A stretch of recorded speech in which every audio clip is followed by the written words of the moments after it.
आप सुन रहे हैं चोरों की बारात का भाग 6। एक बार मोटरसाइकिल के आगे कोई व्यवधान आया जिसकी वजह से ड्राइवर ने जोर से ब्रेक लगाई। नतीजन मोटरसाइकिल और कार के बीच का फासला बहुत घट गया। तब मुझे घूम के पीछे देखती निकोल के नेत्र फैलते साफ दिखाई दिए।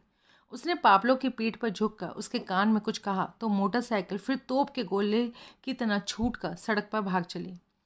इस बार मोटरसाइकिल आत्मघाती स्पीड से सड़क पर भागी और फिर उसके और मेरे बीच का फासला बढ़ने लगा। रफ्तार में मोटरसाइकिल से मुकाबला करने के लिए मैंने एक्सीलेटर पर दबाव बढ़ाया तो कार मुझे कंट्रोल से बाहर निकलती महसूस हुई। मैंने गन निकालकर हाथ में ले ली। अब मैं मौका लगते ही किसी न किसी को शूट करने के लिए दृढ़ प्रतिज्ञ था। तभी कार का पहिया कहीं गड्ढे में पड़ा। स्टीयरिंग पर से मेरे हाथ उखड़े और गन निकलकर छत से जाकर टकराई और कार के फर्श में कहीं जाकर गिरी। बड़ी मुश्किल से मैंने स्टीयरिंग को वापस अपने काबू में किया। सड़क तब तक आबादी से बाहर निकल आई थी और आगे उसकी हालत खस्ता थी, जिस पर कि मोटरसाइकिल तो फिर भी रफ्तार से चल सकती थी लेकिन कार नहीं चल सकती थी। फिर आगे मोटरसाइकिल मुझे मेन रोड छोड़कर एक कच्ची सड़क पर उतरती दिखाई दी। मैं उस सड़क पर पहुंचा तो हिचकिचाते हुए मैंने कार को उस पर डाला। उस कच्ची सड़क पर कार का कोई पहिया कहीं भी फंस सकता था और मैं वहीं फंसा रह सकता था। मोटरसाइकिल फंसती भी तो 2 जनों के लिए उसे धकेल कर निकालना आसान था। जमा सड़क कच्ची होने की वजह से मेरी सामने मोटरसाइकिल का उड़ाया धुआं ऊंचा गुबार उड़ रहा था, जिसके पार झांक पाना बहुत ही मुश्किल काम था। एकाएक वो गुबार मुझे घटता महसूस हुआ। वजह मेरी समझ में नहीं आई। मैं गुबार से पार निकल गया तो वजह पेश हुई। गुबार मोटरसाइकिल के दौड़ते पहियों के बन रहा था। मोटरसाइकिल ने दौड़ना बंद कर दिया था, इसलिए गुबार का वजूद भी घटता घटता ख़त्म हो गया था। अब कार के हेडलाइट्स की रोशनी में मुझे बीच सड़क पर कार के और मुंह के मजबूती से दोनों हाथों में गन थाम कर कार की तरफ ताने निकोल खड़ी दिखाई दी। उसके पीछे मोटरसाइकिल एक तरफ लुढ़की पड़ी थी। उसका पिछला पहिया तब भी हवा में घूम रहा था और उसके पहलू में छिन्न भिन्न सा पाबलो पड़ा था। मेरी अक्ल ने मुझे सुझाया कि इससे पहले कि वो गोली चला पाती मुझे कार उस पर चढ़ा देनी चाहिए थी, लेकिन औरत के साथ यूं पेश आने की मेरे दिल ने गवाही नहीं थी। मेरी गन कार में पता नहीं कहाँ गिरी थी और उस पर मेरी पहुंच बन जाती तो मुकाबला बराबरी का होता। मैंने कार रोकी और इग्निशन ऑफ किया। बाहर निकल आओ, हाथ सर से ऊपर, कोई हील हुज्जत की तो गोली चला दूंगी। पाब्लो आउट ऑफ एक्शन था। मैं समझता था उसे अकेली को मैं हैंडल कर सकता था। मैं दोनों हाथ कंधों से ऊपर उठाए कार से बाहर निकला। गन थामे उसकी बाहें तंग गई। मैं एक एक कदम मजबूती से रखता उसकी तरफ बढ़ा। उसके जबड़े भिंच गए। उसने जल्दी से गर्दन घुमाकर एक निगाह पाब्लो पर डाली और वापस मेरी तरफ देखा। वहीं रुक जाओ, आगे नहीं बढ़ना। मैं थमक कर खड़ा हो गया। तुम्हारी गन कहाँ है? कार में कहीं गिरी पड़ी है। मेरे से परे परे चलती वो कार की पल्ली तरफ पहुंची। उसने उधर का एक दरवाज़ा खोला और सावधानी से भीतर निगाह दौड़ाई। निगाह यकीनन उसकी तीखी थी। उसे गन दिखाई दे गई जो उसने अपने काबू में कर ली। उसने कार की हाई बीम को ऑफ कर दिया, लेकिन पार्किंग लाइट्स जलती रहने दी। फिर वो वापस लौटी। अब उसके दोनों हाथों में गन थी। एकाएक उसने मेरी गन को, जो कि वास्तव में उसी की थी, दूर अंधेरी झाड़ियों में उछाल दिया। ये क्या किया? जो किया ठीक किया। अब बोलो, क्या मर्जी है तुम्हारी? कैसी मर्जी? मेरी राह चलने की मर्जी। पहले भी बोला मेरे साथ तो मेरे रहबर बनो, दोनों माला माल हो जाएंगे, लेकिन तुम तो सुनते ही नहीं हो। बोलो क्या कहते हो? मैं खामोश रहा। मेरा साथ दो, मेरे साथ चलो सुधीर। एक आदमी हमें सिंधुली में मिलेगा जो कि कृष के डील में हमारी मदद करेगा, हमें इंडिया में इंडियन करेंसी में पेमेंट की गारंटी करेगा। और इस जमुने का क्या होगा? जो मर्जी हो, मेरे को क्या? ऐसा? हाँ, वो जब तक मेरे काम का था। अब किस काम का? अच्छा हाँ, कोई जानलेवा एक्सीडेंट तो हुआ नहीं, बस मोटरसाइकिल स्लिप कर गई थी। कोई बड़ी बात हुई होती तो ये मर गया होता, तो क्या मैं अपने पैरों पर खड़ी होती? ठीक, मर गया होता तो तुम कहती तुम्हारे पर मरता था, लेकिन यही होना था। मजाक मत करो, ये मजाक का टाइम नहीं है। तुम्हारे हस्बैंड को इसने जहर दिया था। हाँ, चीनियों को इसी ने मारा था, तुम्हारी खातिर। जाहिर तो यही करता था, लेकिन असलियत कुछ और थी। क्या? होमिसीडल मैनियाक है ये। खून करके आनंदित होता है, शौक के लिए खून करता है, इसलिए अपने ट्रेडमार्क के तौर पर खास तौर से बनवाई गई चांदी की गोलियां इस्तेमाल करता है।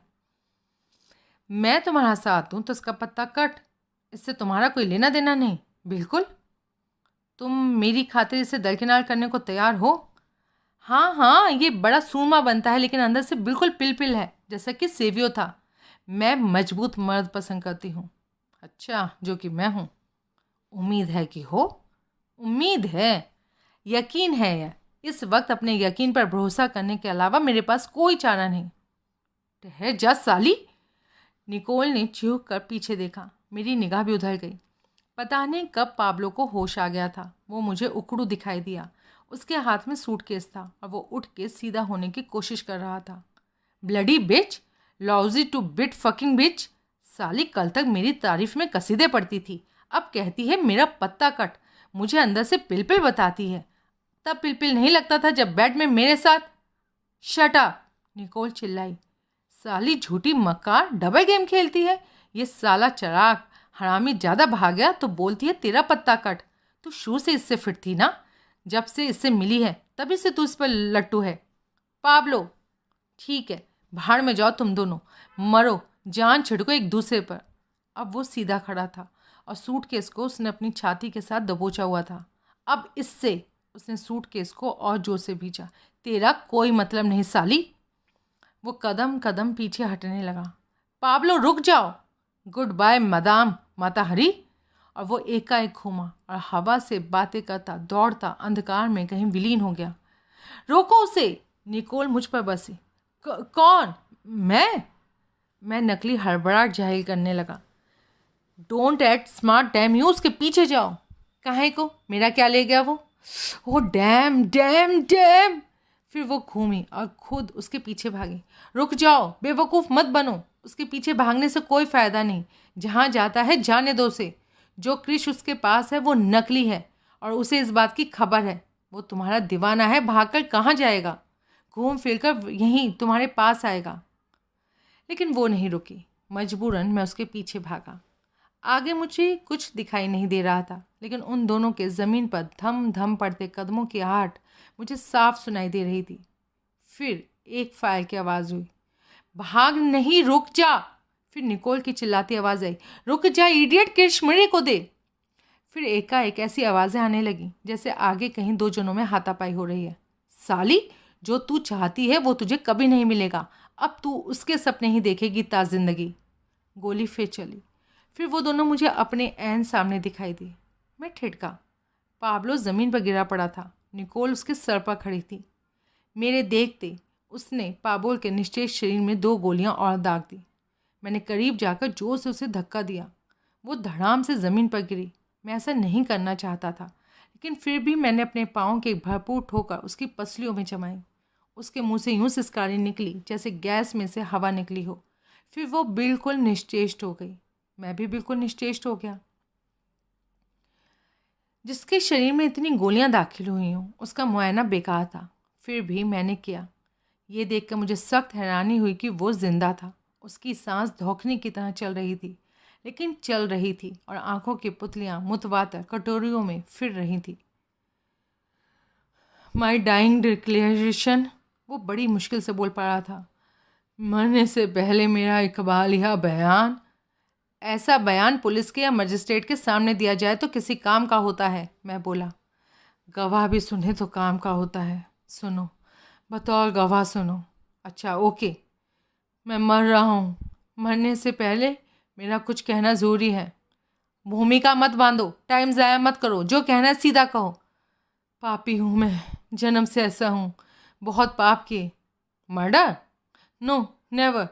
मरने से पहले आदमी हमेशा सच बोलता है। जब जो कह रहे हो उसका इकबालिया बयान कह रहे हो तो figure of speech, dying declaration को बोला। ठीक है, सच तो बोलना चाहते हो ना? हाँ हाँ, तुम्हारे पास जो क्रिश है वो असली है। मैं बताता हूँ, मैं सब बताता हूँ। प्राण निकलने से पहले वो कितनी ही देर बोला। जा मेरे भाई, तेरा खुदा ही इंसाफ करेगा। फिर मैं उठता हुआ बोला। मैं कार वापस ड्राइव कर रहा था। पैसेंजर सीट पर निकोल मौजूद थी। जब उसे होश आया तो उसने खुद को वहाँ पैसेंजर सीट पर बैठे पाया था, लेकिन आज़ाद नहीं थी। सफ़र के हमराई की तरह नहीं, बंदी की तरह सीट बेल्ट के अंदर थी। वो हिलडुल सकती थी, हाथ हिला सकती थी, लेकिन खुद को आज़ाद नहीं कर सकती थी। उसकी टांगें टखनों के पास उसके स्कार्फ से जकड़ी हुई थी। सूटकेस अगली पिछली दोनों सीटों के बीच में कार के फर्श पर मौजूद था।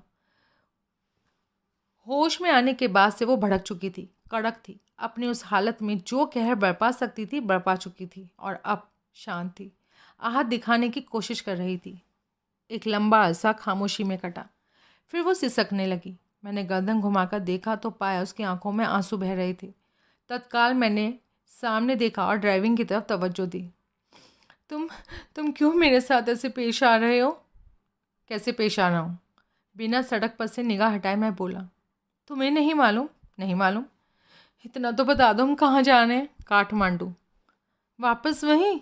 और कहाँ? वहाँ क्या करेंगे? मैंने उत्तर नहीं दिया। वहाँ मैंने इच्छा या अनिच्छा से इंस्पेक्टर तारानाथ विसुराल के हवाले होना था। उसके साथ मेरा जो भी हश्र होता वो उसकी मर्जी और मिजाज पर निर्भर होता। लेकिन उसके रूबरू होने से पहले पायल को रिहा कराने के लिए मैंने मिस्टर लोबो से दो चार होना था। कैसे होना था मेरा ईश्वर ही जानता था। कार खामोशी से दौड़ती रही। हम दुमजा पहुंचने वाले थे जबकि वो एकाएक बोली, मेरे को टॉयलेट जाना है। मैं खामोश रहा। सुन रहे हो? क्या? मुझे टॉयलेट जाना है। करो फिर। यहीं कार में? हाँ। पागल हो? तो फिर रोको। मैंने कार को एक चौड़े तने पेड़ के करीब रोका और हेडलाइट्स और इग्निशन को ऑफ किया। मैं कार से निकला, पैसेंजर साइड में पहुंचा। मैंने उसे बंधन मुक्त किया। एक हाथ में पाब्लो वाली गन थामे और दूसरे हाथ से उसकी बाह पकड़कर उसे कार से बाहर निकाला और पेड़ की तरफ चलाया। हम पेड़ के पीछे पहुंचे तो मैं बोला, गो अहेड। क्या? जो करना है करो। अरे तुम तो यहाँ से हटो। मैं नहीं हट सकता। अच्छा कम से कम पीठ तो फेरो। मुझे तुम पर कोई भरोसा नहीं। और हाँ, कोई बेजा हरकत की, कोई होशियारी दिखाने की कोशिश की तो मैं गोली मार दूंगा। तुम आदमी हो क्या हो? क्या हूँ? चॉइस दी ना तुमने, मैंने ली। तौबा, ऐसी बेलिहाजी, तुमने मेरा कोई लिहाज नहीं किया। अच्छा ठीक है, मैं दूसरी तरफ पीठ फेरता हूँ, जल्दी से काम करो जो करना है। उसने मेरी तरफ से पीठ फेरी। 5 मिनट बाद हम फिर पूर्ववत कार में सवार थे और आगे बढ़ रहे थे। हम दुमजा पहुँचे। मैंने कार को हिमालयन क्वीन की सुनसान पार्किंग में ले जाकर रोका। मैंने उसके बंधन नए सिरे से चेक किया, उसके मुंह में रुमाल ठूसा। 10 मिनट में लौटता हूँ। मुंह से घौं घौं की आवाज़ निकाल कर उसने अपना विरोध जताया। मैंने पीछे से सूटकेस उठाया और कंपाउंड में आगे बढ़ा। सड़क पर पहुंचकर मैंने उस गैराज का रुख किया जिसमें मैंने मेहरून इंडिगो खड़ी देखी थी, किंतु पिछली बार वाला अधेड़ नेपाली तब भी वहाँ मौजूद था। पिछली बार वो मुझे बेंच पर सिगरेट पीता दिखाई दिया था और इस बार वो घूंट लगाता मिला।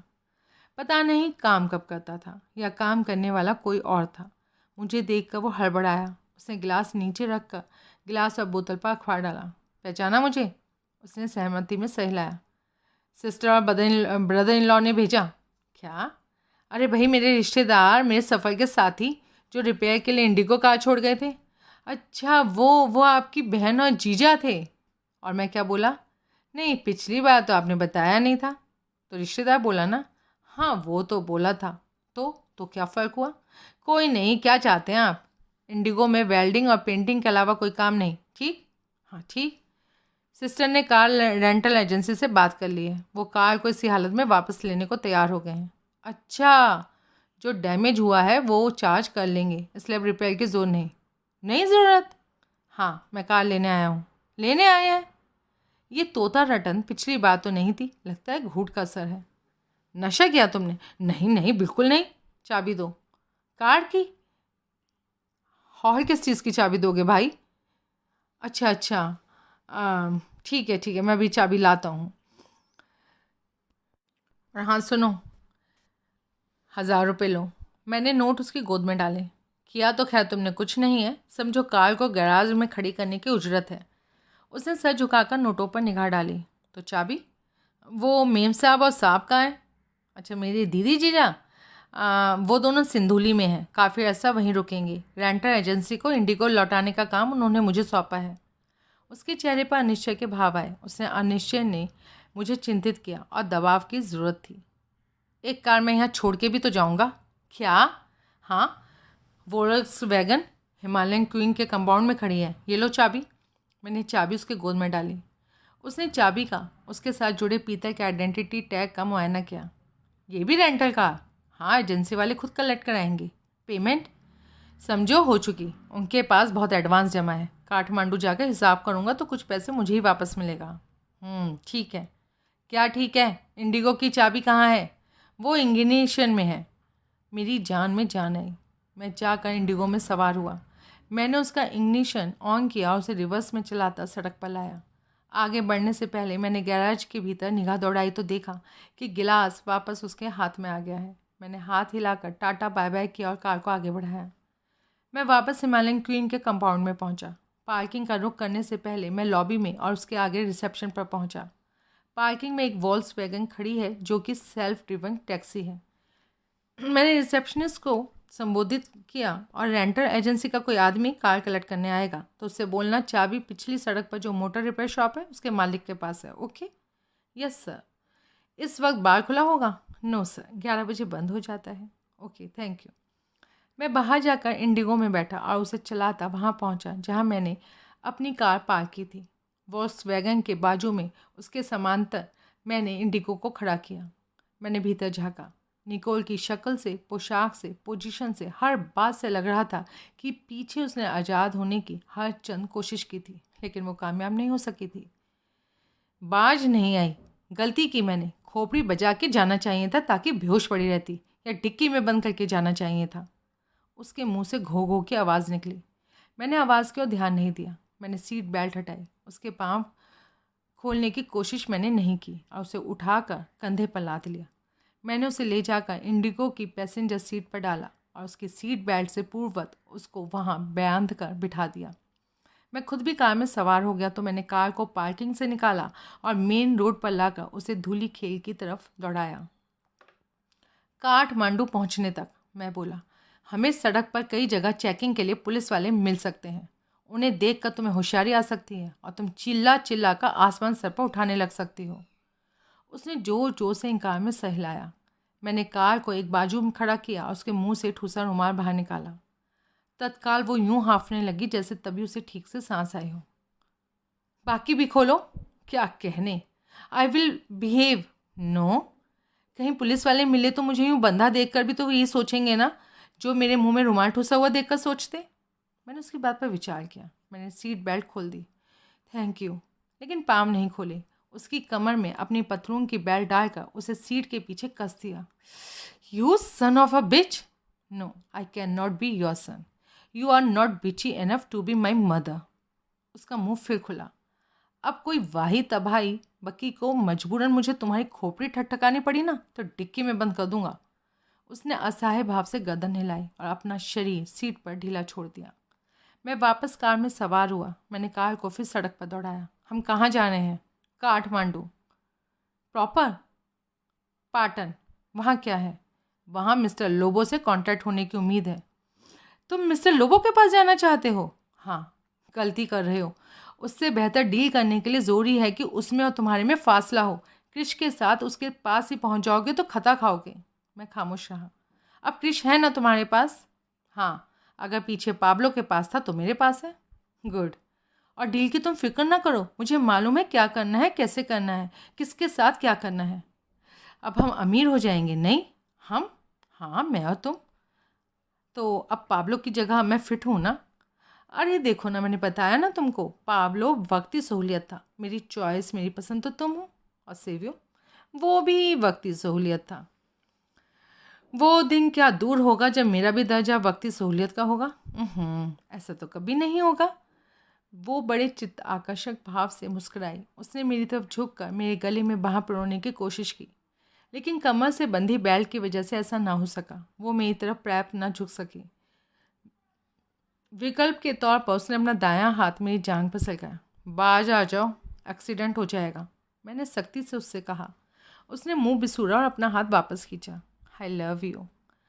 मोहब्बत के लिए कुछ खास दिल मखसूस होते हैं। ये वो नगमा है जो हर सांस पर गाया नहीं जाता।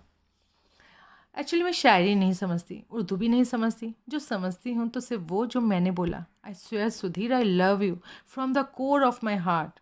मैं खामोश रहा। जिद। मैं खामोश रहा। तुमने सुना मैंने क्या कहा? उसने फिर मेरी जांघ पर हाथ फिर सरकाया। हाँ, मैंने सुना। समझा? हाँ। तो जवाब क्यों नहीं देते? जिद करती हो तो देता हूँ। सुनो, जैसे सृष्टि में ऐसे फूल होते हैं जिनमें खुशबू नहीं होती, वैसे ऐसी औरतें भी होती हैं जिनमें प्यार का जज्बा नहीं होता। वो सेक्स कर सकती हैं, प्यार नहीं कर सकती। ये तुम मुझे कह रहे हो? दिल से। दिल में प्यार नहीं, जज्बात नहीं तो समझो गले में माल नहीं। जज्बात बिना दिल जैसे चिल्लर बिना गुल्लक। तुम मुझे कह रहे हो? कहना तो नहीं चाहता था, लेकिन जिद थी जवाब सुनने की, तो इसलिए कहा। उसने हौले से अपना हाथ वापस खींचा। एक लंबा अरसा मुकम्मल खामोशी से कटा। पीछे फिर वो बोली, पाब्लो बेचारा किस हाल में होगा? किससे पूछ रही हो? पीछे जो हाल तुमने उसका किया उसी हाल में तो होगा। मैंने तो सिर्फ उसे डराने की कोशिश की थी। कामयाब कोशिश की थी। बढ़िया डराया था, दम ही निकाल दिया बेचारे का। अच्छा हुआ उसे साथ ना लाए। मस्करी मार रही हो? नहीं, मैं तो। आगे एक पेट्रोल पंप आ रहा है, पेट्रोल डलवाना ज़रूरी है। तो तो का जवाब तुम दो। मैं कुछ नहीं करूँगी। करना। पसलियों में हर वक्त गन की नाल होगी। गवाह के सामने मुझे शूट करने की तुम्हारी मजाल होगी? होगी, क्योंकि फिर गवाह भी तुम्हारी ही राह का राही होगा ना। मैं कुछ नहीं करूँगी, आई स्वेयर। उसने वाकई कुछ नहीं किया। कार में पेट्रोल भरे जाने के दौरान पूरी तरह से अमन शांति बनाए रखी। कार फिर सड़क पर दौड़ने लगी। हम निर्विघ्न धूली खेल से गुजर गए। उसी दौरान निकोल ऊँगती सोती जागती रही। धूली खेल पीछे रह गया तो वो एकाएक बोली, सुनो। हाँ, मैंने फैसला कर लिया है। क्या? कृष की बाबत। मतलब? राज़ी है हम उसी में जिसमें तेरी रज़ा हो। वाह, अभी तो कह रही थी शायरी नहीं समझती, उर्दू नहीं आती, अब खुद शेर कह रही हो। मुझे नहीं पता ये शेर है, मैंने तो मुहावरा जानकर कहा। क्या कहने के लिए कहा, साफ कहो। तुम्हारे कृष के साथ मिस्टर लोबो के पास जाने में मुझे कोई एतराज़ नहीं। तुम्हें कोई एतराज़ नहीं? हाँ, तुम जो डील करोगे, जैसा करोगे, मुझे मंजूर। अच्छा, अब कौन सा पैतरा आजमा रही थी ये पैतरेबाज औरत? मैं समझती हूँ कृष के साथ तुम्हारा मिस्टर लोबो के पास जाना बहुत बोल्ड कदम होगा, लेकिन क्या हर्ज, तुम बोल्ड आदमी हो, बोल्ड कदम उठा सकते हो, नहीं? आगे? आगे ये कि मिस्टर लोबो या तुम जो भी मुझे देना चाहोगे मुझे कबूल होगा। Very supporting of you. I will go by your superior judgment. Okay? Okay.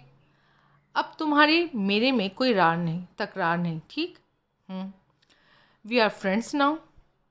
Okay. तो फिर मुझे बांध के रखने का क्या मतलब? अरे भाई खोलो ना मुझे। मैं खामोश रहा। अब तो मैं राजी से तुम्हारे साथ मिस्टर लोबो के पास चल नहीं हूँ ना, बल्कि यूँ समझो तुम्हारे पीछे चल रही हूँ।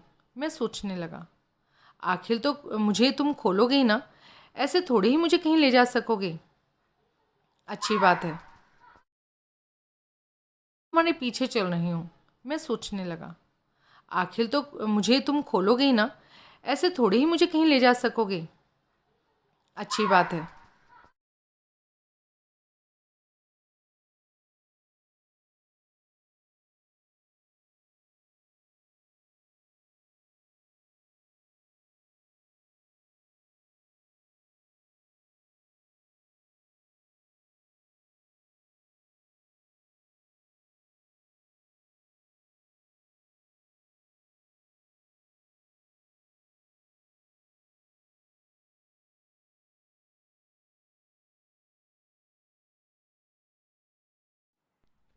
मैं कार को गियर से निकाल कर ब्रेक लगाता बोला, लेकिन कोई चालाकी करने की, कोई पैतरेबाजी आजमाने की, कोई होशियारी दिखाने की कोशिश की ना, तो इस बार तुम्हारा अंजाम तुम्हारी कल्पना से कहीं बुरा होगा। तुम्हारी वार्निंग मेरे सर माथे।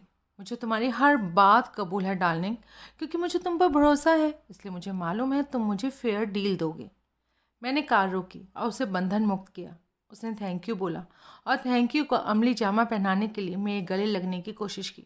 मैंने इग्निशन फिर ऑन किया। जल्दी क्या है? क्या मतलब? समझो। क्या समझूं? उसने मेरा गियर स्टिक पर पड़ता हाथ थाम लिया और उसे खींचकर अपने वश के साथ खींचा। आंखों से मद के प्याले छलकाते उसने मेरी तरफ देखा। मैंने अपना हाथ जबरन वापस खींच लिया। पहले काम। मेरा ईश्वर जानता है कि कैसे मैं खुद को जागा रख पा रहा हूँ। मुझे पाटन पहुँच लेने दो, वो काम कर लेने दो जो ज़रूरी है, फिर जैसी मर्जी हिंट ड्रॉप करना। भुनभुनाती सी वो पल्ले दरवाजे के साथ पीठ लगाकर बैठ गई और परे देखने लगी। हम पाटन पहुँचे। मैंने होटल टोपाज पैलेस के सामने ले जाकर कार खड़ी की। उस वक्त रात के 2 बजे थे और हर जगह सन्नाटा था। यहाँ क्या है? मिस्टर लोबो से मुलाकात होने का मौका है। कैसे? सामने आएगा। फिर भी मैं यहाँ रजिस्टर्ड हूँ मिस्टर लोबो के हुक्म पर, ताकि वो जब चाहे मेरे से कांटेक्ट कर सके। खुद मैं उसे कांटेक्ट नहीं कर सकता। मेरे पास ऐसा कर पाने का कोई तरीका, कोई ज़रिया नहीं। इसलिए यहाँ अपने कमरे में मौजूद रहकर मिस्टर लोबो से कांटेक्ट होने का इंतज़ार करना, उसकी कॉल आने का इंतज़ार करना मेरी मजबूरी है और इसके अलावा कोई चारा नहीं। और मैं?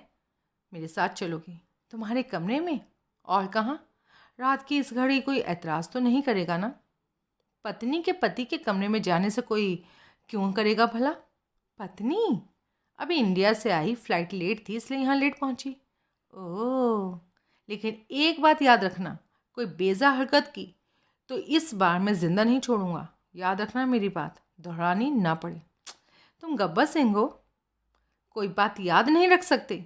पीछे सफ़र के दौरान मैं क्या बोली? अब हम फ्रेंड हैं। दोस्ती में दोस्त दोस्त पर विश्वास करता है, धमकियाँ नहीं देता, वार्निंग्स जारी नहीं करता। कितने अफसोस की बात है, मैंने तुम पर मुकम्मल भरोसा जाहिर किया, लेकिन तुम्हें मुझ पर ज़रा भी भरोसा नहीं। मैंने खामोशी से सूटकेस काबू में किया और कार से बाहर निकला। उसने भी पैसेंजर साइड से बाहर कदम रखा। हम रिसेप्शन पर पहुंचे।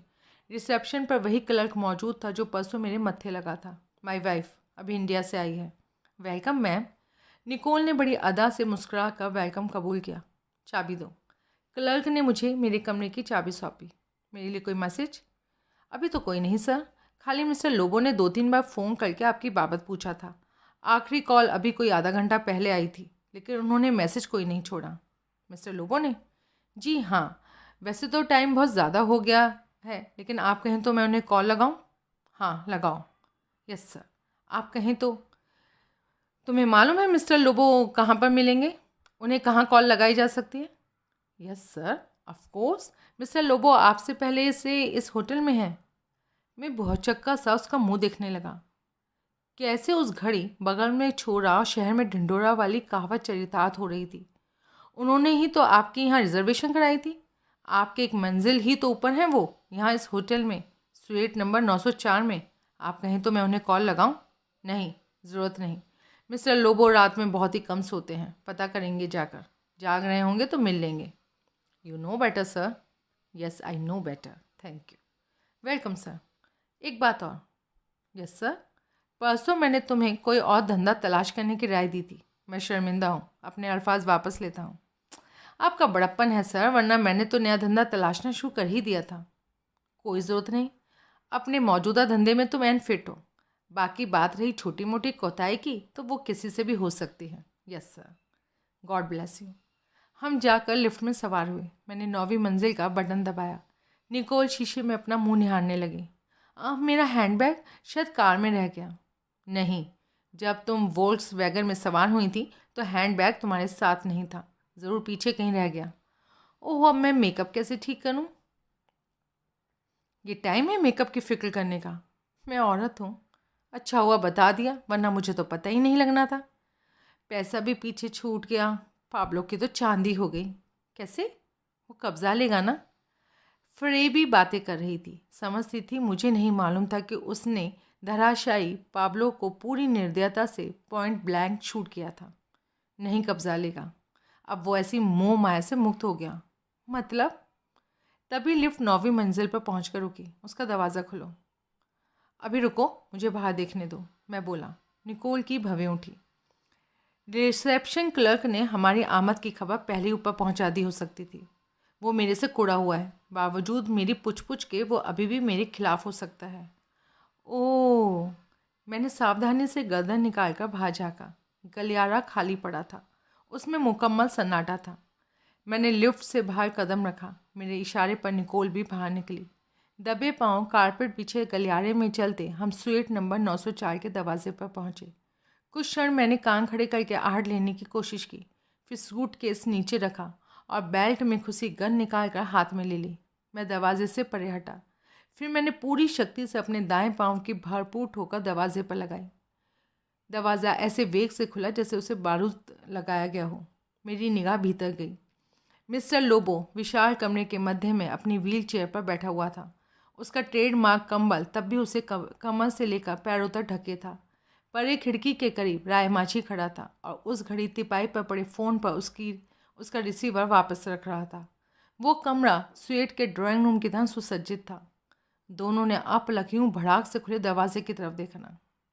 हिलना नहीं। चौखट में कदम डालते ही मैंने वार्निंग जारी की। बेहिचक शूट कर दूंगा मैं। मिस्टर कोहली, मिस्टर लोबो यूं शांति से बोला जैसे कुछ हुआ ही ना हो। वेलकम, प्लीज़ कम इन। मैं तुम्हारा ही इंतज़ार कर रहा था। क्योंकि रिसेप्शन क्लर्क ने फ़ोन पर खबर कर दी थी। क्योंकि मेरा दिल गवाही दे रहा था कि भले ही देर से हो, आज तुमसे मुलाकात होगी। कमाल है। सूटकेस रायमाची को दे दो, भीतर आ जाओ। रायमाची मेरे करीब पहुंचा। तब उसे गलियारे में खड़ी निकोल दिखाई दी। उसके नेत्र फैले। मैंने उसे सूटकेस थमा दिया। उधर मेज़ पर रख, मैं बोला। मशीन की तरह उसने आदेश का पालन किया। मैंने निकोल को इशारा किया। आगे पीछे चलते हम कमरे के भीतर पहुंचे। मैंने मिस्टर लोबो पर गन तानी। कंबल के ऊपर गोद में रखे अपने दोनों हाथ उसने मुझे दिखाया। मुस्कुराता हुआ बोला, मैं निहत्था हूँ। पायल कहाँ है? कृष कहाँ है? मैं पूछता हूँ। क्यों पूछते हो? ज़रूरत कहाँ है कुछ पूछने की? हमारे बीच एक डील हुआ है, उस पर कायम रहो। बोलो, कृष कहाँ है? कोई डील नहीं। मौजूदा हालात में मुझे कोई डील, कोई बार्गेन, कोई ट्रेड मंजूर नहीं। मिस्टर लोबो, अभी इसी वक्त पायल को यहाँ हाजिर करो। उसने उत्तर नहीं दिया। उसने खामोशी से 3-4 गहरी सांस ली और फिर यूं जाहिर किया जैसे तभी पहली बार उसने निकोल को देखा हो Mrs D'Silva, welcome. Thank you. Nicole यूं बोली जैसे बारात में आई हो। इधर आके विराजी। उसने करीब पड़ी एक कुर्सी की तरफ इशारा किया। निकोल ने फिर थैंक यू बोला और मुअज़्ज़िज़ मेहमान की तरह जाकर कुर्सी पर बैठ गई। मिस्टर लोबो फिर मेरी तरफ आकर्षित हुआ। मेरी तरफ गन तानना बेकार है। धमकियों में आने की मेरी उम्र नहीं। जिसको अपनी अगली सांस का भरोसा ना हो उसे गन नहीं धमका सकती। जमा मेरी सांस की डोर से तुम्हारी लड़की की सांस की डोर जुड़ी है। मेरी सांस की डोर टूटी तो समझो लड़की की सांस की डोर भी टूटी। वो कहाँ है? जहाँ है ठीक है, सकुशल है। फिलहाल डील से मुकरोगे, करार से फिरेंगे तो उसे कुछ भी हो सकता है। लेकिन क्यों तुम कुछ होने देते हो? कृष लाओ, लड़की ले जाओ। कृष नहीं तो लड़की नहीं। It is as simple as that mister Kohli. Yes. तो अभी मैं परे टेबल पर पड़े सूटकेस की तरफ बढ़ा। ऐसे नहीं, ऐसे नहीं, पहले पैसे मांगो, पहले पैसे काबू करो, निकोल तीखी आवाज़ में बोली। मैंने उसकी बात की तरफ ध्यान नहीं दिया। टेबल पर पहुंचकर मैंने सूटकेस खोला और भीतर से एक लकड़ी का डब्बा बरामद किया। मैंने उस डब्बे का ढक्कन उठाया और भीतर से कृष निकाल कर हाथ में लिया। फिर मिस्टर लोबो की तरफ घूमकर मैंने अपना कृष वाला हाथ ऊंचा किया। मिस्टर लोबो के शरीर में झुरझुरी दौड़ गई। उसकी उम्र दराज आंखों में उम्मीद की चमक आई। इधर लाओ, कांपती आवाज़ में वो फुसफुसाता सा बोला। मैं उसके करीब पहुंचा।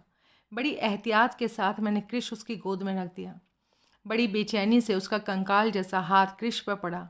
उसकी उंगलियां यूं उस पर फिरने लगी जैसे कोई माँ अपने नवजात शिशु का दुलार से स्पर्श कर रही हो। कोई बार उसने मोटे शीशों वाला दूरबीन जैसा अपना निगाह का चश्मा नाक पर आगे पीछे एडजस्ट किया। राय माजी, मैग्नीफाइंग ग्लास।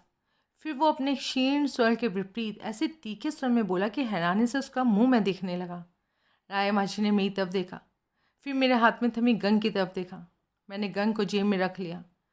राय माजी ने कहीं से तश्तरी जितने व्यास वाला आतशी शीशा बरामद किया और उसे ले जाकर अपने एम्प्लॉयर को थमाया। मिस्टर लोबो ने अपना चश्मा आंखों से माथे तक सरकाया और आतशी शीशे की मदद से कृष का बारीक मुआयना किया। फ्रेंच विंडोज़ खोलो, मिस्टर लोबो ने आदेश दिया। रायमा जी ने आगे बढ़कर बालकनी के सामने भारी पर्दे सरकाया। विशाल बालकनी में खुलने वाले दरवाजे खोले। बालकनी के सिरे पर लोहे की रेलिंग थी और ढलती रात का अंधेरा था।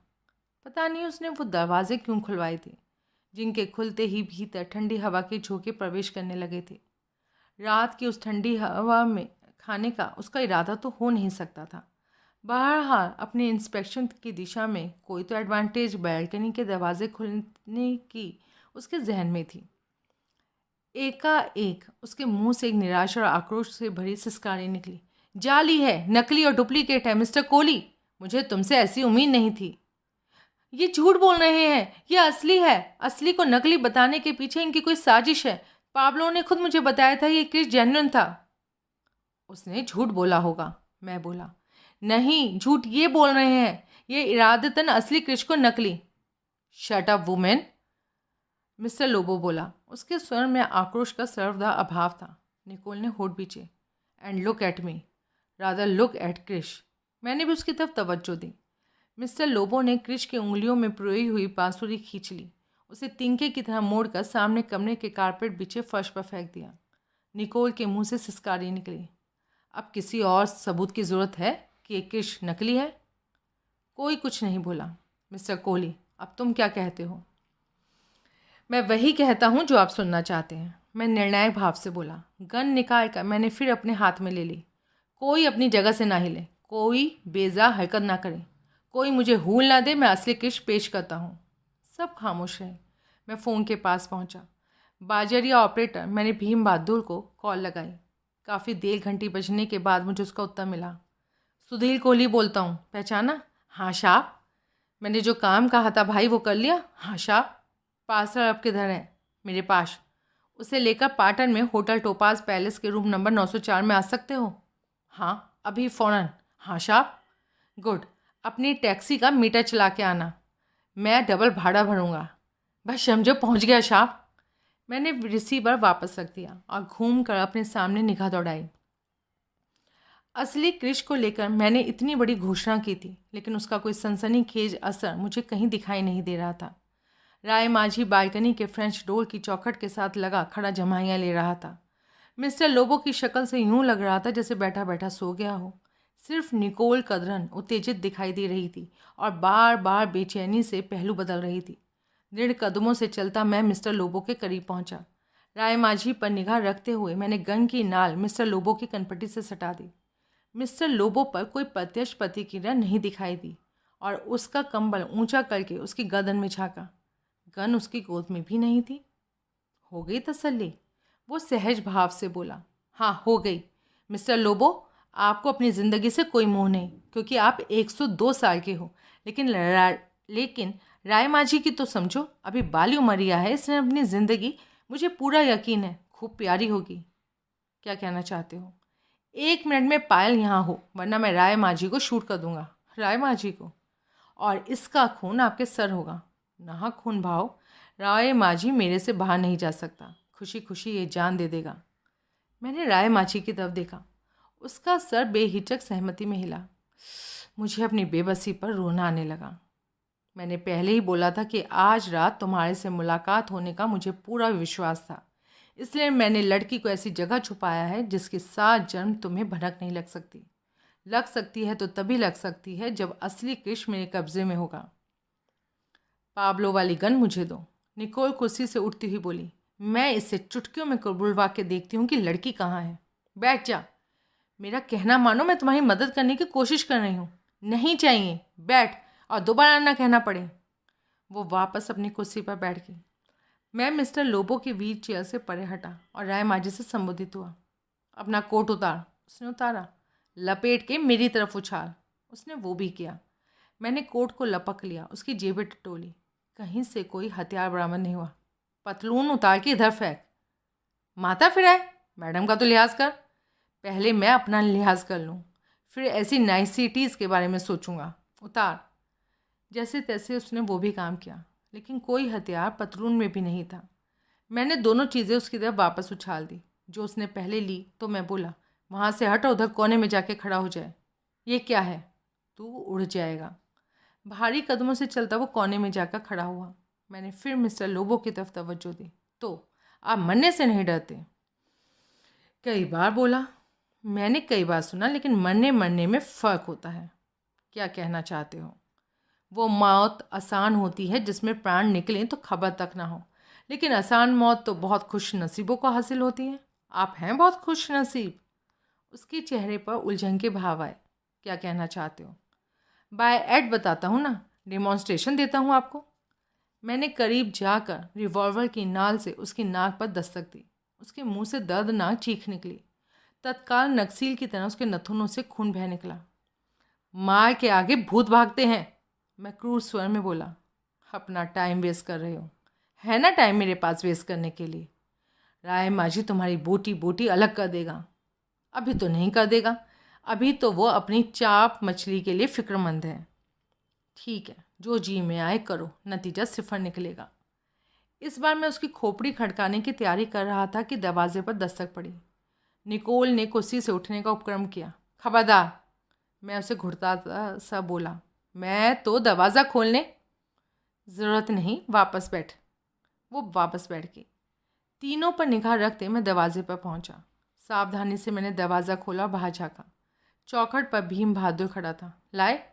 उसने भीतर का नज़ारा देखा, मेरे हाथ में गन देखी, मेरी आंखों में मौत नाचती देखी तो घबरा कर एक कदम पीछे हट गया। तुम अपराधी हो साहब? गैंगस्टर? पार्सल कहाँ है? उसने पीठ पीछे से अपना एक हाथ सामने किया जिसमें पार्सल था। नीचे लॉबी में जा। पार्सल काबू में करता मैं बोला, और वहाँ से इंस्पेक्टर तारानाथ विसुराल को फ़ोन लगा। वो लाइन पर आए तो बोलना सुधीर कोहली का पैगाम है कि वो बुलेट की रफ्तार से यहाँ पहुँचे। साहब तुम क्रिमिनल होता तो पुलिस को यहाँ बुलाता। ओह जा साहब, फ़ोन करना ज़रूरी नहीं। क्या मतलब? मैं साहब जब अपने टैक्सी स्टैंड से चला था तभी मेरे को मालूम पड़ गया कि कुछ लोग मेरे पीछे थे। थोड़ी देर बाद ये मालूम पड़ गया कि वो पुलिस वाले थे। मैं इंस्पेक्टर तारानाथ विशुलाल को पहचानता हूँ। मेरे ख्याल से इंस्पेक्टर साहब भी यही है, मैंने उन्हें देखा था। इस वास्ते उसको इस इधर उधर कहीं होना चाहिए। बढ़िया, जाके उन्हें ढूंढ। अब बोल वो यहाँ आए, लेकिन अकेले। अकेला? हाँ, बाद में चाहे फौज बुला लें, लेकिन अभी अकेला आए, समझ गया? हाँ साहब। साहब मैं अपराधी की सहायता नहीं कर सकता। आप अपराधी नहीं हो ना? अरे नहीं हूँ मेरे बाप, पशुपतिनाथ की कसम। अब जा। अपने पीछे दरवाज़ा बंद करता वो चला गया। पार्सल के साथ मैं वापस लौटा। आंखों में आशा की नई चमक लिए मिस्टर लोबो मेरे हाथ में थमे पार्सल को देख रहा था। उसके चेहरे के भावों से नहीं लगता था कि अब उसे नाक पर लगी चोट की याद थी। मैं टेबल के करीब पहुंचा। वहां पहले मैंने पार्सल की वो पैकिंग उधेड़ी जो शैलजा श्रेष्ठ ने प्लाई का बॉक्स इस्तेमाल करके मेरे बॉक्स की मेरे सामने की थी। फिर मैंने अपने वाला बॉक्स भी खोला और खुले बॉक्स को अपने सामने ऊंचा किया। मिस्टर लोबो के मुंह से तीखी सिसकारी निकली। मुझे देखने दो प्लीज़, उसने याचनापूर्ण स्वर में कहा। मैं खुला बॉक्स लेकर उसके करीब पहुंचा। देखो, लेकिन हाथ नहीं लगाना। कांपते हाथों से उसने बॉक्स को थामा। उसके भीतर झांका। प्रत्याशा से पहले से चमकती उसकी आंखें बिजली के बल्बों की तरह चमकने लगी। उसने कंबल की परतों में आतशी शीशा तलाश करना शुरू किया। ना मिला तो नीचे फर्श पर झांका, जहाँ के एक पहिए के करीब वो गिरा पड़ा था। उसने उसे उठा लिया। उसकी सहायता से क्रिश का बारीक लंबा मुआयना किया। यही है, आखिर यूरेका की तरह उसके मुंह से निकल पड़ा। यही है क्रिश, द रियल थिंग। मैंने आगे बढ़कर बॉक्स उसके हाथों से ले लिया। अब तो जवाब दो कि पायल कहाँ है? अगर अब भी हुज्जत की तो समझ लेना तुम्हारा जेन्युइन किशन के अभी आखिरी दर्शन करे हैं। निकोल भी उत्तेजित थी और उत्तेजना के आधिक्य में मुंह से अजीब अजीब आवाज़ें निकाल रही थी। उसके चेहरे पर एक रंग आता था, एक रंग जाता था। जो रंग आखिरकार चेहरे पर टिका था वो भभूत सा सफ़ेद था। राय माझी एकाएक स्प्रिंग लगे खिलौने की तरह तंग गया था और लगता था कि अभी स्प्रिंग रिलीज़ हुआ और अभी उसने जुस्त लगाई। लौटा दो, मुझे दे दो प्लीज़ प्लीज़। फ्री सर्विस जितनी होनी थी हो चुकी। अब ये तुम्हें तभी मिलेगा जब मुझे पायल मिलेगी। खबरदार, कुर्सी से उठने को तत्पर निकोल चिल्लाई। खबरदार, ऐसा नहीं करना। यही मौका है हार्ड बार्गेनिंग का। 1 करोड़ रुपया तो इसने कमिट किया हुआ है ना। 2 की मांग करो, बल्कि मैं कहती हूँ 4 की मांग करो, 5। तुम कहते हो ये तुम्हें पहले ही ऑफर कर चुका था। इस वक्त जो मांगोगे वो देगा। सिर्फ लड़की के एवरेज में कृष इसे सौंप देना बेवकूफ़ी होगी। ऐसा हरगिज़ मत करना, तुम्हें कसम है। आखिर तुम्हारा मेरे से भी तो कोई वादा है ना। मैंने उसके बोलने की तरफ कोई ध्यान नहीं दिया। मैंने बॉक्स में से क्रिश निकाल कर हाथ में लिया और खाली बॉक्स को टेबल पर डाल दिया।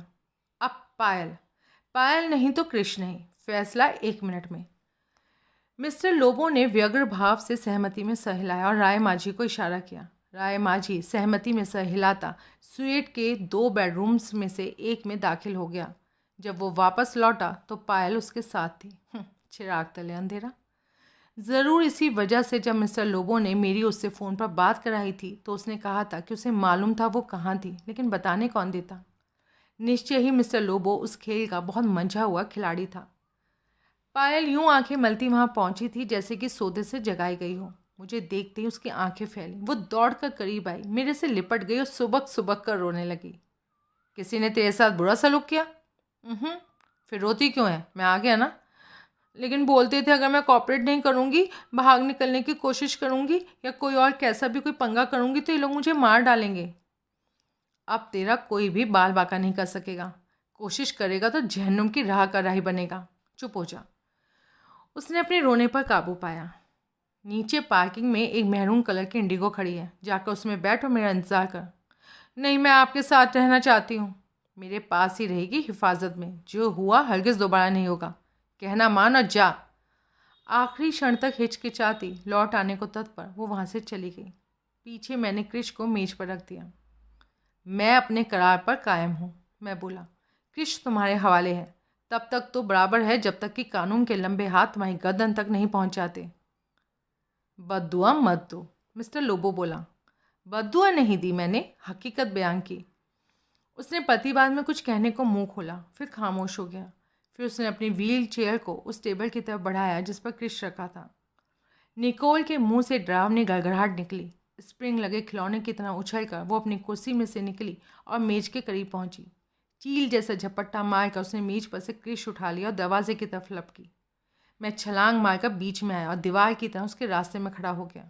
वो ठिठकी, केवल एक क्षण को। फिर उसने अपना रास्ता बदला और बालकनी की तरफ लपकी। अप्रत्याशित, अनपेक्षित फुर्ती दिखाते हुए मिस्टर लोबो ने झुककर व्हील चेयर के पायदान के नीचे हाथ डाला तो तुरंत उसके हाथ में एक साइलेंसर लगी गन प्रकट हुई। उसने गन को निकोल की तरफ ताना। वो बोला तो उसकी हमेशा मिमियाती आवाज़ गर्जन में तब्दील हो गई। Stop, I will shoot you. Nicole तब तक बालकनी में पहुंच चुकी थी। उसने अपना क्रिश वाला हाथ बालकनी की रेलिंग के पार फैलाकर चिल्लाई, you stop monkey face. Mister Lobo गड़बड़ाया। अगर कोई भी अपनी जगह से हिला, निकोल फिर चिल्लाई, अगर किसी ने भी मेरी तरफ बढ़ने की कोशिश की तो मैं इसे नीचे फेंक दूंगी। इसका कुछ नहीं बिगड़ेगा, मिस्टर लोबो आश्वासनहीन स्वर में बोला। कुछ नहीं बचेगा, मैं तो इसकी हिस्ट्री से वाकिफ़ हूँ। इसमें जिन धातुओं का सम्मिश्रण है वो ब्रिटल होती हैं, वो बुरी होती हैं और वो इसमें बहुत कम मात्रा में, वो भी महीन बुरादे की सूरत में इस्तेमाल होती हैं। इसलिए अगर ये एक बार बालकनी के फर्श पर गिरे इसका कुछ नहीं बिगड़ेगा, लेकिन होटल की 9 मंजिल की ऊंचाई से नीचे सड़क पर गिरा तो इसका कुछ भी नहीं बचेगा। खामोशी छा गई। चलाओ गोली और फिर देखो क्या होता है। मिस्टर लोबो के चेहरे पर अनिश्चय के भाव आए। तभी मेरे पीछे कमरे का दरवाज़ा धीरे से खुला। मैंने घूमकर देखा तो इंस्पेक्टर विसुराल को एक अन्य पुलिसिये के साथ खामोशी से भीतर दाखिल होते पाया। वो अकेला नहीं आया था। शायद नेपाल पुलिस की परिभाषा में एक माथत के साथ आना अकेला आना ही होता था। जल्दी ही मैंने हाथ में थनी गन जेब के हवाले करी। इंस्पेक्टर विसुराल 2 कदम आगे बढ़ा। दूसरे पुलिसिये ने उसके पीछे दरवाज़ा बंद किया। इंस्पेक्टर के तजुर्बे का निगाह पैनी होते हुए सारे कमरे में घूमे। चुटकियों में वो तमाम माजरा भाप गया। तब उसने अपना सबसे पहला आदेश मिस्टर लोबो के लिए जारी किया। No fireworks mister Lobo. वो अपने व्यवसाय सुलभ अधिकारपूर्ण स्वर में बोला। गन को फर्श पर डाल दीजिए। मिस्टर लोबो की सूरत से मुझे ना लगा कि उसका ऐसा कुछ करने का इरादा है। कोई अपनी जगह से नहीं हिले, वो बोला। मिस्टर इंस्पेक्टर, आपके और आपके जोड़ीदार के समेत, वरना मैं इस औरत को शूट कर दूंगा। निकोल जोर से कांपी। उसका पहले से फक रंग और फक हो गया। सुधीर, उसने फरियाद की, कुछ करो। ये हमें अभी अपनी खुशी से करोड़ों रुपया देगा। रकम थामो और निकल चलो। अकेला? मैं बोला। नॉनसेंस, मेरे साथ। मेरा तुम्हारे से कोई वास्ता नहीं। तुम मेरे साथ ऐसे पेश नहीं आ सकते। हाँ तो रहो माय डियर। इस सांसद से निकलने के लिए तुमने जो करना है खुद करना है। अब तुम्हें ऐसी कोई मदद हासिल नहीं होने वाली जिसे फॉर ग्रांटेड लेने की तुम्हें आदत है। ये तुम बोल रहे हो? तुम जिसकी खातिर मैंने पाब्लो को शूट किया। मेरी खातिर? और किसकी खातिर? वो तुम्हें मार डालने पर आमादा था।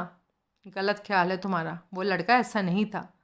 वो होमिसाइडल मैनियाक था। उसका ये इमेज तुमने खड़ा किया था, हर किसी को उसकी बाबत गलत राय कायम करने को मजबूर करने के लिए, हर किसी को गुमराह करने के लिए। जो लड़का हर वक्त गन अपने पास रखता हो। हाँ तो डेकोरेशन पीस के तौर पर। सिल्वर बुलेट्स वाली गन उसकी सजावट थी, उसका फैशन था, उसका जेवर था। वो फितरन एग्जीबिशन के लिए उसे अपने पास रखता था, तमाशबीनी के काम कर दिखाता था। वो ना होमिसाइडल था ना मैनियाक था। कुछ था तो एक फैशनेबल, जिंदा दिल, शरीफ लड़का था। उसकी गलत छवि अपने फ़ायदे के लिए तुमने बनाई थी, ताकि लोग उससे खौफ खाएं और उसकी वजह से तुम्हारे करीब कोई ना फटके। शरीफ लड़का? हाँ, सीवियों का कातिल शरीफ लड़का। अपने हस्बैंड को तुमने मारा था। तुमने सेवियो को चोरी से उसकी विस्की के जाम में मिलाकर जहर दिया था। झूठ। I am a detective, remember. पता नहीं क्या भला हो तुम, लेकिन इस बाबत कुछ डिटेक्ट करने का तुम्हारे पास कोई जरिया नहीं था। बिल्कुल ठीक, लेकिन कातिल की पोल आखिर तो खुल के ही रहनी होती है, इसलिए एक जरिया खुद ही निकल आया था। कौन सा जरिया? पाब्लो सिक्वेरा। मरने से पहले उसने मुझे सब कुछ बताया था। वो तुम्हारे घिनौने किरदार का पर्दाफाश करके मरा था। वो मर रहा था? वो मेरे बारे में कुछ भी बक सकता था, लेकिन तुम भूल रहे हो उसने 2 कत्ल और भी किए थे, तभी उसके हाथ क्रिश लगा था। वो कत्ल भी तुमने किए थे। मिकी चान और टेरी वांग नाम के सिंगापुर से आए 2 चीनियों को तुमने मारा था। पाब्लो को तुमने इस काम के लिए उकसाया बराबर होगा, लेकिन वो शरीफ, नेक लड़का खून से अपने हाथ रंगने को तैयार नहीं हुआ होगा। तब जो काम तुम उससे ना करा सकी, वो तुमने खुद किया था। तो फिर ये क्रिश तुम्हारे कब्जे में कैसे? तुम्हारे ही कब्जे में था, क्योंकि वो तुम्हारे कब्जे में था। वो तो बेचारा मजदूर था, तुम्हारे नाज नखरे उठाने वाला और क्रिश समेत सामान ढोने वाला। कहो मैं गलत कह रहा हूँ? वो खामोश रही। बेचैनी से उसने अपने होठ पर जबान फेरी और जोर से थूक निकला। पाब्लो की गैंगस्टर वाली छवि नामुमकिन थी। बनेश्वर में मेरी जब उससे पहली मुलाकात हुई थी, तब मैंने जलता सिगरेट लाइटर उसकी गोद में डाल दिया था। तो वो हिंसक नहीं हुआ था, बच्चों की तरह उछल कूद मचा रहा था। रम डूडल के डांस फ्लोर पर जब मैंने उसकी टांग पर अपने जूते की ठोकर जमाई थी, तब भी वो एक टांग पर फुदकता, लगभग रोता हुआ बाउंसर से पनाह के लिए फरियाद कर रहा था। पनौटी के बाल का मंजर याद करो, जहाँ वो तुम्हें गोली चलाने के लिए उकसा रहा था, जबकि खुद उसके पास गन थी। वो खुद ऐसा कर सकता था। ऐसा शख्स गैंगस्टर क्यों कर हुआ? दुर्दांत हत्यारा क्यों कर हुआ? उसके गले की घंटी जोर से उछली। तुम्हारी ट्रेजेडी ये है मैडम डेथ, कि तुम्हें नहीं मालूम था जो क्रिश मैंने चीनियों को सौंपा था वो नकली था, जबकि पाब्लो को ये बात शुरू से मालूम थी। मिस्टर लोबो ने नकली क्रिश के साथ जो काम करने के लिए उसे हितौरा भेजा था, उसे वह अंजाम नहीं दे सका था। वो अपने पास मौजूद नकली क्रिश को सेवियो डिसिल्वा के पास मौजूद असली क्रिश से नहीं बदल सका था। हितौरा से लौटकर उसने अपनी नाकामी को लपेटकर लिफाफेबाजी के साथ पेश किया था, क्योंकि तब तक उसे ये सिचुएशन मालूम पड़ चुकी थी कि मिस्टर लोबो असली क्रिश एवज में उसका सौदा मेरे साथ करने को तैयार था। उसने, मिस्टर लोबो के मुंह से निकला। नशे में राय माजी को ये क्यों कहा कि असल में उसने मुझे असली क्रिश सौंपा था? इसको गुमराह करने के लिए। मैंने मजबूत उंगली निकोल की तरफ उठाई, ताकि ये समझती कि बाजरिया योर्स ट्रूली सुधील कोहली असली क्रिश चीनियों के कब्जे में पहुंच गया था और इसकी पहुंच से बाहर निकल गया था, क्योंकि उन चीनियों के पीछे, क्रिश के पीछे सिंगापुर जाकर उसे वापस हासिल करना उसके बस की बात नहीं होती। लेकिन इसे मालूम पड़ा कि वो चीनी अभी काठमांडू में ही थे। तब इसने पहले पाब्लो को उनके कत्ल के लिए उकसाया, फिर उसकी सिल्वर बुलेट्स वाली गन हथियार कर खुद उन्हें कत्ल किया और क्रिश, नकली लेकिन उसकी निगाह में असली, अपने कब्जे में कर लिया। तब इसने पाब्लो को मिस्टर लोबो को डिच करने के अपने साथ भाग चलने के लिए तैयार किया। कैसे? इंस्पेक्टर ने पूछा। ये औरत है ना, खूबसूरत औरत है, कैसे क्या होगा? ठीक, जमा मौजूदा हालात में उसको भी लग रहा होगा कि मिस्टर लोबो से दूर निकल जाने में ही उसका भला था। आखिर वो मिस्टर लोबो से 2 बार झूठ बोल चुका था और वो जानता था कि काठमांडू में मिस्टर लोबो की पहुंच में बने रहने के से उसका अंजाम बुरा हो सकता था। मैडम को मिस्टर लोबो बोला, देर सबेर मालूम हो के रहना था। जो क्रिश उसके हाथ लगा था वो नकली था।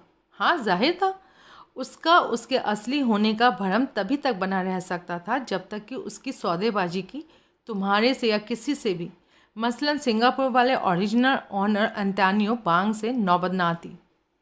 तब क्या होता? तब बड़ी हद यही होता कि वो रूमानी रिश्ता टूट जाता जो फर्जी था, जिसकी बुनियाद इस औरत की मतलब परस्ती थी, लालच था। राइट। अब इसे निर्विवाद रूप से मालूम है कि जो क्रिश उसके कब्जे में था उसकी कोई कीमत नहीं। इत्तेफाक देखो, असली क्रिश पर अब ये सच में काबिज है। रहेगी नहीं, मिस्टर लोबो पूरे विश्वास के साथ बोला। मिसेस डिसिल्वा, इधर आ जाओ और क्रिश को मेज़ पर रख दो। उसने मजबूती से सर हिलाकर इनकार किया, वरना तुम्हारा अंजाम बुरा होगा। वो रोने लगी। क्या फ़ायदा? मैं धीरे से बोला। सबसे ज़्यादा तुम्ही ने मुझे नाउम्मीद किया है। मैं पहले ही कबूल कर चुकी हूँ कि मुझे अपने हस्बैंड से कभी मोहब्बत नहीं थी। अब ये भी कबूल करती हूँ कि पाब्लो से मेरी मतलब की सहूलियत की दोस्ती थी, मोहब्बत का जिसमें कोई रोल नहीं था। लेकिन तुम्हारे लिए मेरे भीतर से जो जज्बात उमड़े थे वो सच्चे थे। तुमसे पहली बार मिलते ही तुम मुझे भा गए थे। समझो लव एट फर्स्ट साइट के थंडरबोल्ट ने मुझे स्ट्राइक किया था। ये ज़बान मेरी सुनी हुई है, ये फैंसी जज्बात मेरे भुगते हुए हैं। दूध का जला छाछ भी फूक फूक का पीता है। क्या मतलब? तुम्हारी जैसी एक औरत से मैं कभी मैरिड नहीं था। अब तो नहीं हो ना? नहीं, अब विधुर हूँ। सुधीर, 5 उंगलियां बराबर नहीं होती। उंगलियां परखते रहने का मुझे कोई शौक़ नहीं। तुम पागल हो। मेरा कहना मानो, मेरी फरियाद कबूल करो, मुझे मेरी मौजूदा दुश्वारियों से निजात दिलाओ। फिर देखना, मेरे साथ तुम्हें ज़िंदगी का एक नया तजुर्बा होगा। नो, हम दौलतमंद होंगे। नो, दुनिया हमारे कदमों में होगी। नहीं, मैं तुम्हें परमानंद के 7वें आसमान पर पहुंचा दूंगी। मैं तुम्हारे पाँव धो धो कर पीऊँगी। मैं नो नो नो, नेवर। पहले से राख हुआ चेहरा अब एकाएक क्रोध से तमतमाने लगा। 1 हफ्ते में 4 लोगों को तुम परलोक की राह लगाया। मैं 5वां नहीं बनना चाहता। मैं मौत को गले नहीं लगा सकता। तुम्हें मेरे बारे में गलत फहमी है। मैं अपनी गलत फहमी पर कायम रहना चाहता हूँ।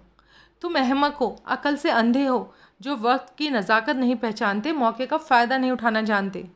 ऐसे ही भला ये तुम्हारा आखिरी फैसला है? हाँ, और इकलौता। मेरे ना सही, तुम्हें मेरे हाथ में थमे कृष्ण से भी कोई दिलचस्पी नहीं? नहीं, असली है ये। हाँ तो हो, मेरे से बेहतर इस हकीकत से कौन वाकिफ़ है? आगे उसने जो किया वो सबके लिए अप्रत्याशित था। कृष्ण के गिर्द लिपटी अपनी उंगलियां उसने खोल दी। सबसे तीखी सिसकारें मिस्टर लोबो के मुंह से निकली। ढलती रात के अंधेरे में कृष्ण 9 मंजिल से नीचे गिरने लगा। क्रोध और बेबसी से पगलाए मिस्टर लोबो ने अपने हाथ में थमी गन का घोड़ा खींचना शुरू कर दिया। गन से निकली हर गोली निकोल के जिस्म से कहीं ना कहीं टकराई। स्लो मोशन में वो बालकनी के फर्श पर ढेर हुई। अब वो शांत थी, ऐसी शांत जैसे अपनी ज़िंदगी में शायद कभी नहीं हुई थी। अपनी ज़िंदगी के आखिरी लम्हे पर उसने अपनी एक ज़िद निभाई थी, जो चीज़ उसकी नहीं वो किसी की नहीं। तब तक इंस्पेक्टर ने आगे बढ़कर मिस्टर लोबो के हाथ से उसका धुआं उगलती गन छीन ली थी। उसके मातहत पुलिसियों ने राय माझी पर अपनी गन तान दी थी। मैंने जेब से पाब्लो वाली गन निकाली और उसे इंस्पेक्टर को दिखाते हुए मेज़ पर रख दिया। पाब्लो सिक्वेरा की मिल्कियत सर। ये वो गन है जिससे इस औरत ने दोनों चीनियों को शूट किया था और मेरे सामने पाब्लो को शूट किया था। सिल्वर बुलेट्स अभी भी मौजूद हैं। इंस्पेक्टर का सर सहमति में हिला। मैंने तुम्हें 1 घंटे बाद फ़ोन करने को बोला था। वाह, अपना बोला याद है, मेरा बोला सब भूल गए। तुमने क्या बोला था? सच में ही भूल गए, वरना ये सवाल ना कर रहे होते। मैंने बोला था कुछ घंटों में मैं असली मुजरिम को तुम्हारे सामने हाजिर कर दूंगा। बोलो, मैंने ऐसा किया या नहीं? तो फिर फ़ोन करने की ज़रूरत कहाँ रह गई? कोई कसर रह गई? अभी मैं जा रहा हूँ। कहाँ?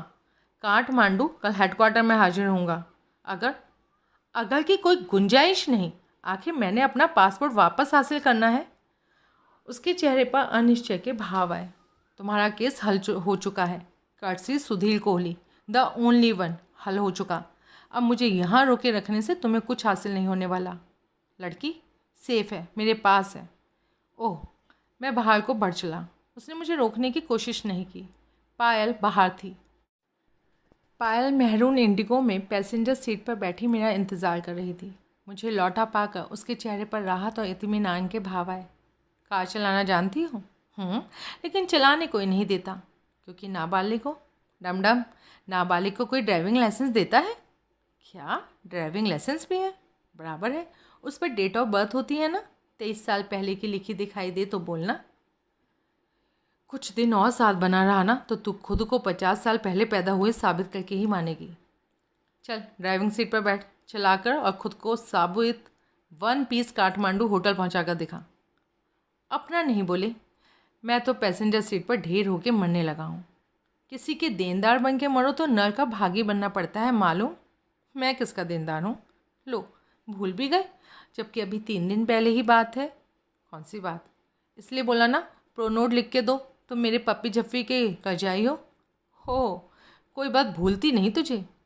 भूलने से कहीं वसूली होती है? क्रेडिट साला पहले इतना लंबा चल गया।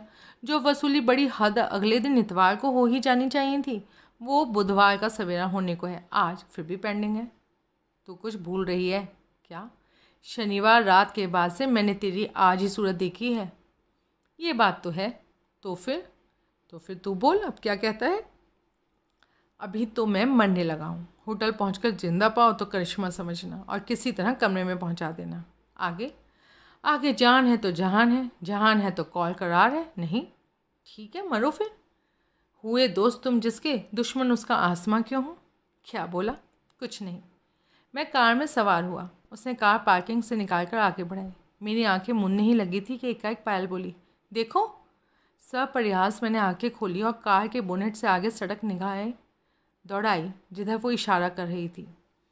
आगे सड़क पर होटल की 9वीं मंजिल के नीचे गिरकर खील खींचे हुए कृष के टुकड़े फैले हुए थे, जिन्हें होटल का एक सफाई कर्मचारी हैंड हेल्ड वाइपर से समेट रहा था। कृष, मीरा का माधव, 16वीं सदी की दुर्लभ राजस्थानी कलाकृति, भारत की सांस्कृतिक धरोहर, नेपाल की सड़क का कचरा, निकोल डिसिल्वा का चकनाचूर हुआ आर्थिक भविष्य, मिस्टर लोबो का टूटा सपना, एंटोनियो वांग का प्राउड पोजीशन, सेवियर डिसिल्वा की बदनीयती का केंद्र बिंदु, चारों हत्या का अकेला वजह, और सब खत्म। बालकनी में से कूड़ा फेंक दिया। पायल कह रही थी, यहाँ भी दिल्ली वाला ही हाल है। हाँ, और मेरी आंखें वापस मूंद गई। तो इसी के साथ ये उपन्यास ख़त्म होता है। उम्मीद करती हूँ आपको अच्छा लगा होगा। आपकी क्या राय रही इस बारे में ज़रूर बताइएगा। नमस्कार।